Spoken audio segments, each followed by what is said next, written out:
اعوذ باللہ من الشیطان الرجیم بسم اللہ الرحمن الرحیم وَلَقَدْ نَادَانَا نُوحٌ فَلَنِعْمَ الْمُجِيبُونَ وَلَقَدْ نَادَانَا نُوحٌ اور تحقیق پکارا ہم نے نوح علیہ السلام نے فَنِعْمَ الْمُجِيبُونَ تو کیا ہی اچھا ہے ہم دعا قبول کرنے والے. وَلَقَدْ نَادَانَا نُوحٌ فَلَنِعْمَ الْمُجِيبُونَ یہ سورۃ صافات ہے اور اس کی آیت نمبر 75. اس سے پہلے والے آیات میں اللہ رب العزت نے ارشاد فرمایا وَلَقَدْ أَرْسَلْنَا فِيهِمْ مُنذِرِينَ تحقیق ہم نے بھیجے ان میں ڈرانے والے. اب یہ ہر قوم میں اللہ رب العزت نے نبی بھیجے ہیں، ڈرانے والے بھیجے ہیں، اور یہ ارشاد فرمایا کہ ہر ایک امت میں ایک ڈرانے والا ہے. لِكُلِّ أُمَّةٍ لِكُلِّ قَوْمٍ ہاد ہر قوم کے لیے ایک ہادی آیا جنہوں نے آ کر ان کی رہنمائی کی. جس قوم نے اپنے نبی کی بات کو مانا، اس ہادی کی بات کو مانا، وہ کامیاب ہو گئے. جنہوں نے ان کی بات کو نہیں مانا وہ ناکام ہو گئے. اب اس سلسلہ انبیاء میں سے اللہ رب العزت نے حضرت نوح علیہ نبینا علیہ الصلوۃ والسلام کا تذکرہ فرمایا وَلَقَدْ نَادَانَا نُوحٌ فَلَنِعْمَ الْمُجِيبُونَ نوح علیہ السلام نے ہم کو پکارا، کیا ہی اچھا ہے ہم دعا قبول کرنے والے. یعنی انہوں نے دعا کی اللہ رب العزت سے کہ اللہ اب میری مدد فرما. نوح علیہ السلام کو 40 سال کی عمر میں اللہ نے نبوت عطا فرمائی. 950 سال تک نوح علیہ السلام نے دعوت دی. 950 سال تک، اور یہ 3 نسلیں گزری ہیں اس کے درمیان میں. 3 نسلوں کو نوح علیہ السلام نے دعوت دی، لیکن جو لوگ ایمان لائے وہ 80 یا 82 لوگ ہیں. 80 یا 82 لوگ ایمان لائے، باقی لوگ ایمان نہیں لائے. ان کی اپنی زوجہ وہ ایمان نہیں لائی. ایک بیٹا کنعان ہے وہ ایمان نہیں لایا. 3 بیٹے ہیں جو ایمان لائے. بیٹیوں کا ذکر نہیں ملتا. لیکن 950 سال تک نوح علیہ السلام کی دعوت دینا اور اس کے بعد اللہ سے دعا کرنا، اے اللہ اب ان کا کوئی گھر باقی نہ رہے. لا تذر علی الارض من الکافرین دیارا، اب زمین پر کسی کافر کا گھر نہیں رہنا چاہیے. اے اللہ اب اس کو مٹا دے، ان کے گھروں کو مٹا دے. یہ 950 سال کے بعد نوح علیہ السلام نے بد دعا فرمائی.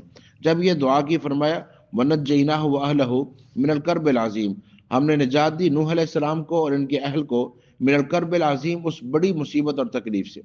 ایک تکلیف تو یہ ہے کہ جو 950 سال تک دعوت دی اور آگے سے قوم کا مذاق اڑانا، قوم کا بار بار تمسخر کرنا، ایک تکلیف تو یہ ہے. اور دوسری تکلیف وہ پانی ہے کہ جو آیا ساری زمین پر اور سارے کے سارے لوگوں کو اللہ نے غرق کیا، سوائے اس کے جو نوح علیہ السلام کے ساتھ کشتی میں سوار ہوئے تھے، باقی سب کے سب غرق ہو گئے. اور فرمایا اس کے بعد جو اگر اولاد چلی ہے وہ انہی کی اولاد سے، یعنی جو نسل انسانی آگے چلی ہے وہ نوح علیہ السلام کی اولاد سے، باقی پہلوں میں سے کوئی باقی نہیں بچا. وَنَجَّيْنَاهُ وَأَهْلَهُ مِنَ الْكَرْبِ الْعَظِيمِ اس بڑی تکلیف سے ہم نے ان کو نجات دی. وَجَعَلْنَا ذُرِّيَّتَهُ هُمُ الْبَاقِينَ اور ہم نے ان کی اولاد کو باقی چھوڑا. تو ان کے 3 بیٹے سام، حام اور یافس. سام، حام، یافس، یہ 3 بیٹے جو کشتی میں سوار ہوئے تھے، ایمان والے تھے، یہ بچے. آگے ساری کی ساری اولاد آدم ان 3 بچوں سے ہے. اس لیے نوح علیہ السلام کو آدم ثانی بھی کہا جاتا ہے. فرمایا وَتَرَكْنَا عَلَيْهِ فِي الْآخِرِينَ اور ہم نے بعد والوں میں ان کا اچھا تذکرہ چھوڑا. سلام علی نوح فی العالمین اس جہان میں نوح علیہ السلام پر سلام ہو، یعنی جہان والوں میں سے. اِنَّا كَذَلِكَ نَجْزِي الْمُحْسِنِينَ اسی طرح ہم بدلہ دیتے ہیں نیکی کرنے والوں کو. اِنَّهُ مِنْ عِبَادِنَا الْمُؤْمِنِينَ یہ ہمارے نیک بندوں میں سے تھے. ثُمَّ أَغْرَقْنَا الْآخَرِينَ اور جو باقی تھے ان سب کو ہم نے غرق کیا. وَإِنَّ مِنْ شِيعَتِهِ لَإِبْرَاهِيمَ اور اسی گروہ انبیاء میں سے ایک نبی ابراہیم علیہ السلام بھی ہے.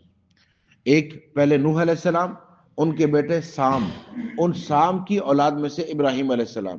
ابراہیم علیہ السلام کا علاقہ عراق. یہ نوح علیہ السلام کے دنیا سے جانے کے 1700 سال کے بعد حضرت ابراہیم علیہ السلام کی آمد ہوئی. تو یہ ان کے بیٹے سام کی اولاد میں سے ہے. اذ جاء ربہ بقلب سلیم جب وہ آئے اپنے رب کے پاس قلب سلیم لے کر. اب الا من اتى اللہ بقلب سلیم، قلب سلیم سے مراد یہ ہے کہ اللہ پر ایسا ایمان ہو کہ اس دل میں ایمان کے بارے میں کوئی شک نہ ہو. دوسرا وہ دل نفاق سے پاک ہو. تیسرا وہ دل بری بیماریوں سے پاک ہو. آج کے زمانے میں جو سب سے بڑا فتنہ ہے وہ تشکیک کا ہے. آج سب سے بڑا فتنہ کیا ہے؟ تشکیک، شک ڈال دینا. اصل جو اسلام کی بنیادی مسائل ہیں ان میں شک ڈال دینا، اور کچھ بھی نہیں کیا جاتا، شک ڈال دیا جاتا ہے. مثال کے طور پہ آپ مسلمان ہیں، فلاں بندہ کافر ہے، آپ اسے غلط سمجھ رہے ہیں، وہ آپ کو غلط سمجھ رہے ہیں. اگر کل میدان حشر میں وہ ٹھیک نکل آئے تو؟ اب آج کا نوجوان، آج کا ذہن یہ قبول کرتا ہے کہ ممکن ہے. پھر تم یہ کہہ رہے ہو کہ کافر جہنم میں جائیں گے، اور اگر اللہ نے ان کو جنت میں داخل کر دیا تو ٹھیک ہے، تم یہ کہہ رہے ہو کہ وہ ہمیشہ ہمیشہ جہنم میں رہیں گے، اگر بعد میں اللہ نے نکال لیا تو کیا اللہ قادر نہیں؟ جو تم نے نماز پڑھی ہے، نماز پڑھنے کے بعد تم یہ سمجھ رہے ہو کہ فرض ادا ہو گیا، اگر یہ اللہ نے قبول نہ کیا تو؟ جو تم چاہ رہے ہو کہ میں رزق حلال کما رہا ہوں، اگر اس رزق حلال کمانے میں کسی کو تکلیف ہو رہی ہو تو؟ یعنی بار بار اس طرح کے اشکالات کھڑے کیے جاتے ہیں کہ دین کے بارے میں، عقائد کے بارے میں، اسلام کے بارے میں شک پیدا ہو، اور یہ شک ایسی بیماری ہے کہ بالآخر کفر تک پہنچا دیتی۔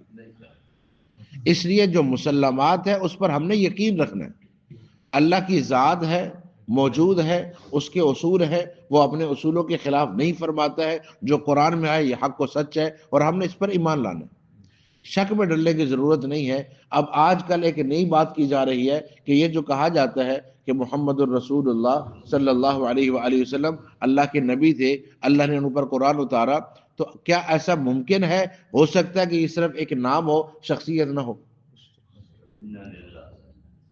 اور کتنے سارے نوجوان اس بات میں لگ گئے، اور وہ یہ کہنا شروع ہو گئے کہ یہ جو تم کہتے ہو محمد الرسول اللہ، تو یہ کوئی ہوں گے، لیکن یہ کہنا کہ وہ عرب میں آئے تھے اور عرب کی تاریخ میں تھے اور ان کی قبر اطہر مسجد نبی میں ہے، اس کی کوئی حقیقت نہیں۔ تو اس لیے ضروری ہے کہ ہم اپنی اولاد میں بیٹھ کر جہاں انہیں اور باتیں بتاتے ہیں، دین کے مسلمات بتانا کہ اللہ کون ہے، نبی کون ہے، ان کا نام کیا ہے، ان کا علاقہ کون سا ہے، ہم محمد بن عبداللہ کہنے کہتے ہیں، محمد الرسول اللہ کہنے کہتے ہیں، یہ ساری تعلیمات اگر بچوں کے سامنے رکھیں گے تو فائدہ ہوگا نا۔ آپ نے رکھا نہیں، بار والوں نے جو بھی ان کے سامنے رکھا انہوں نے قبول کر لیا، تو غلطی تمہاری اپنی ہوئی۔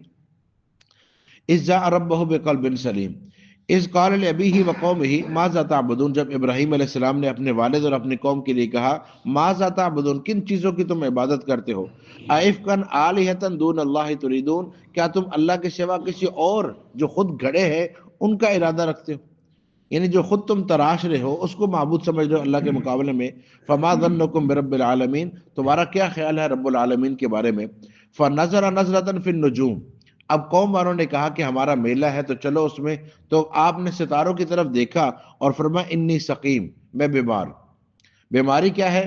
بیماری اس معنی میں کہ جو تم حرکت کر رہے ہو یہ میرے سامنے مجھے پریشان کر رہی ہے، اس کی وجہ سے اگر اس کو سمجھنا ہو تو سیدنا صدیق اکبر رضی اللہ تعالیٰ عنہ نے پوچھا یا رسول اللہ صلی اللہ علیہ وسلم، آپ کی داڑھی کے بال سفید ہو گئے، تو آپ نے ارشاد فرمایا شیبتنی ہودن و اخواتھا، سورۃ ہود اور ان جیسی صورتوں نے مجھے بوڑھا کر دیا۔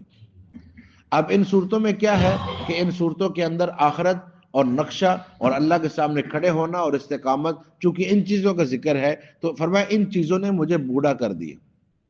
تو اب یہ جو چیز سامنے آتی ہے اس سے بڑھاپے کے آثار، تو ابراہیم علیہ السلام قوم کی اس بیماری کو دیکھ کر جو کفر و شرک کی ہے، فرما رہے کہ اس بیماری نے مجھے بوڑھا کر دیا، مجھے بیمار کر دیا۔ فتولوا عنہ مدبرین، پھر آپ پھرے ان سے پیٹ پھیرتے ہوئے، فراغ الی آلیتہم، اور متوجہ ہوئے ان کے الہوں کی طرف، فقال الا تاکلون، کہا کھاتے کیوں نہیں؟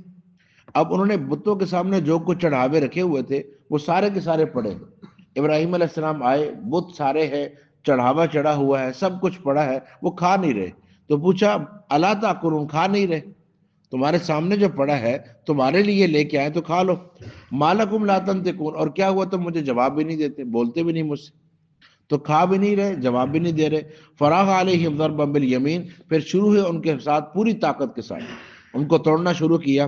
فاقبلوا الیہ یزفون، ان کو توڑ دیا۔ اب یہ پورا واقعہ سورۃ انبیاء میں گزر چکا ہے کہ ابراہیم علیہ السلام نے وہ کلہاڑا پکڑا، سب کو توڑا، کلہاڑا بڑے کے کندھے پہ رکھا، پھر اس کے بعد قوم واپس آئی، پھر قوم نے دیکھا کہ بت ٹوٹے پڑے ہیں، فاقبلوا الیہ یزفون، تو وہ بھاگتے ہوئے ان کی طرف متوجہ ہوئے۔ قال اتعبدون ما تنحتون، فرمایا ان کی عبادت کرتے ہو جن کو خود تراشے ہو، واللہ خلقکم وما تعملون، اللہ نے تمہیں بھی پیدا کیا اور جو تم کر رہے ہو اس کا پیدا کرنے والا بھی اللہ ہے۔ قالوا ابنوا بنیانا، انہوں نے کہا کہ ایک بڑی عمارت بناؤ، فالقوہ فی الجحیم، اور انہیں اس آگ کے اندر ڈال دو، عمارت بناؤ آگ سے، یعنی لکڑیاں کھڑی کرو اور آگ اتنی بڑھا دو کہ ہر طرف آگ ہی آگ ہو، اور پھر اس کے درمیان ابراہیم علیہ السلام کو ڈالو۔ فارادوا به کیدا، انہوں نے ارادہ کیا اس تدبیر کا، فجعلناہم الاسفلین، لیکن ہم نے انہیں اس میں ناکام کر دی۔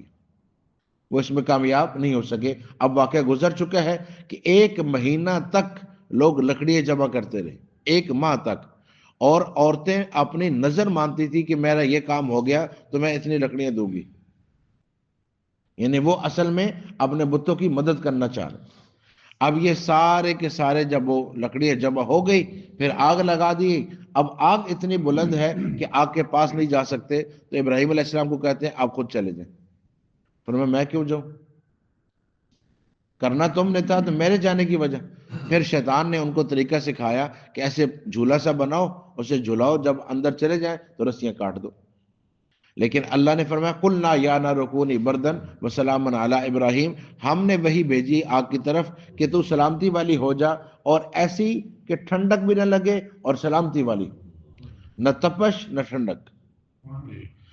اب اگر اللہ چاہتے تو ایسا ہو سکتا تھا کہ جب ابراہیم علیہ السلام کے لیے وہ آگ جلا رہے تھے آگ جلتی نہ، اگر اللہ چاہتے تو ایسا ہو سکتا تھا کہ آگ جل گئی تھی، بارش آتی اس کو بجھا دیتی، اگر اللہ چاہتے تو ایک تیز آندھی آتی جو اس کو اڑا کے لے جاتی، یہ ہو سکتا تھا نا۔ اللہ کو تو ساری طاقتیں ہیں، اللہ کچھ بھی کر سکتے تھے، لیکن ان میں سے کچھ بات نہیں ہوئی۔ وہ یہ کہ انہوں نے آگ جلائی، آگ جلی، ابراہیم علیہ السلام آگ میں گئے اور آگ میں رہے، لیکن ابراہیم علیہ السلام کا ایک بال تک نہیں جلا۔